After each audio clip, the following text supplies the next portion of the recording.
নিষেধ ওখান থেকে করবা, এখানে কেন আসবা? তো আমরা বলছি তো এখানে কেন লস করবো? রীতিমতো চোর পুলিশ খেলা চলছে সীমান্তে। রাতের আধারে কথিত বাংলাদেশিদের বাংলাদেশে পুষিনের চেষ্টা করছে বিএসএফ। অন্যদিকে টের পেয়ে তা তুমুলভাবে প্রতিহত করছে বিজিবি। বিএসএফকে ফিরে যেতে বাধ্য করছে তারা। রাইফেল নিয়ে পুরো প্রস্তুত থাকতেও দেখা যাচ্ছে বিজিবিকে। পুষিন নিয়ে দুই বাহিনীর মধ্যে যে কোনো সময় যে কোনো ঘটনা ঘটে যেতে পারে, এমন আশঙ্কাও উড়িয়ে দিচ্ছেন না বিশ্লেষকরা।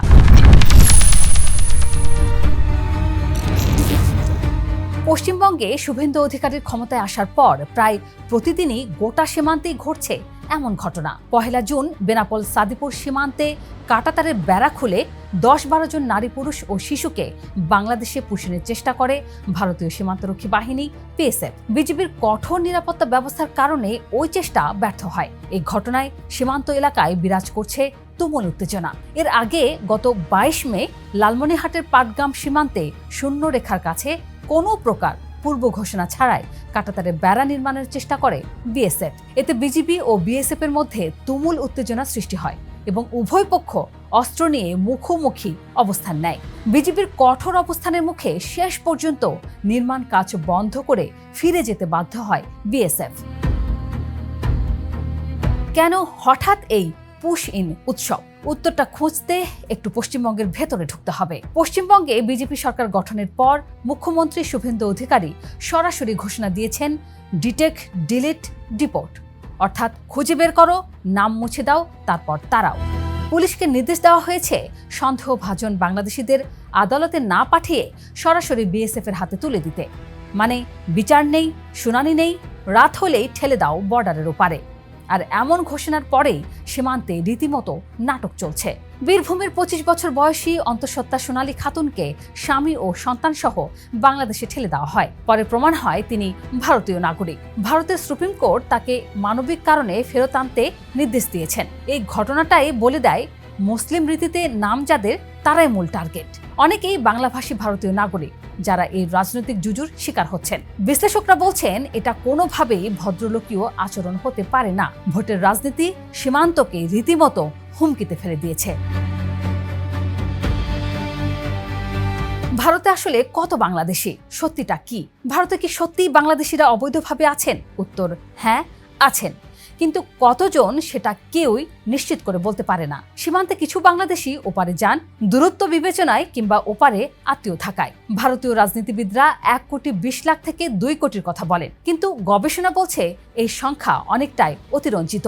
ভারতের লোকসভায় স্বীকার করা হয়েছে অবৈধভাবে বসবাসকারীদের সঠিক সংখ্যা সরকারের কাছে নেই, কারণ তারা লুকিয়ে থাকেন। তবে 2025 সালের পুশব্যাক নীতির আওতায় এই পর্যন্ত 2,500-এর বেশি মানুষ ফেরত পাঠানো হয়েছে, যার সাথে জড়িয়েছে একাধিক মানবাধিকার সংকট। কিন্তু বিশ্লেষকরা স্পষ্টভাবে বলছেন, যদি সত্যিকারের বাংলাদেশি নাগরিক অবৈধভাবে ভারতে থেকে থাকেন, তাদের ফেরার পথটা হোক আইনি। পরিচয় নিশ্চিত করো, 2 দেশের কর্তৃপক্ষকে জানাও, তারপর যথাযথ প্রক্রিয়ায় হস্তান্তর করো। কাঁটাতার খুলে রাতের আধারে শিশু আর নারী ঠেলে দেওয়ার মধ্যে কোনো সভ্যতা নেই।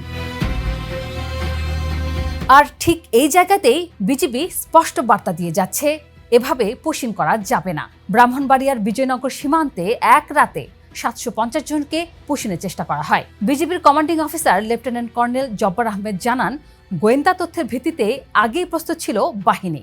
মসজিদের মাইকে ঘোষণা দিয়ে স্থানীয়রাও জমা হন। বিএসএফ পিছিয়ে যেতে বাধ্য হয়। লালমনিরহাটের পাটগ্রামে বারবার কাঁটাতারের বেড়া নির্মাণের চেষ্টা হয়েছে। প্রতিবারই ঘটনাস্থলে পৌঁছে নির্মাণ থামিয়েছে বিজিবি। সাতক্ষীরার হাকিমপুর সীমান্তেও সারা রাত টহল দিয়ে বিএসএফ এর পুশিন ঠেকিয়েছে বিজিবি। একবার বিএসএফ এর এক সদস্য হিন্দিতে বলে ওঠে, আমরা কাজ করব, তোমরা যা পারো করো। বিজিবি সদস্য সেই চ্যালেঞ্জও হাসি মুখে গ্রহণ করে এবং শেষ পর্যন্ত কাজ বন্ধ করিয়েই ছাড়ে। এটা আগের বিজিবি নয়, এখন বিজিবি চোখে চোখ রেখে কথা বলছে। এই থেকে 150 গজের বাইরে আপনাদের যা ইচ্ছা তাই করুন, 150 গজের ভিতরে কোনো কিছু হবে না। ভারত কেন এমন করছে? শুধু অভিবাসন নাকি ভিন্ন হিসাব? একটু গভীরে তাকালে বোঝা যায় ভারতের এই আচরণের পেছনে শুধু অভিবাসন সমস্যা নয়। পশ্চিমবঙ্গে বিজেপির প্রথম সরকার বাংলাদেশি অভিবাসীর ইস্যুকে নির্বাচনী হাতিয়ার বানিয়েছিল। ক্ষমতায় এসেই ডিটেক্ট, ডিলিট, ডিপোর্ট নীতিতে গোটা রাজ্যে ডিটেনশন ক্যাম্প তৈরির নির্দেশ দেওয়া হয়েছে। আর এখন চলছে সেই প্রতিশ্রুতি পালনের রাজনীতি। দ্বিতীয়ত, শেখ হাসিনার পতনের পর ভারত বাংলাদেশ সম্পর্ক কার্যত তলানিতে এসে ঠেকেছে। বাংলাদেশ চীন ও পাকিস্তানের দিকে ঝুঁকছে বলে ভারতের ধারণা। একই সাথে ভারতের অনেক মুসলিমকে বিদেশি তকমা দেওয়ার রাজনীতি সীমান্তেও ছাপ ফেলছে।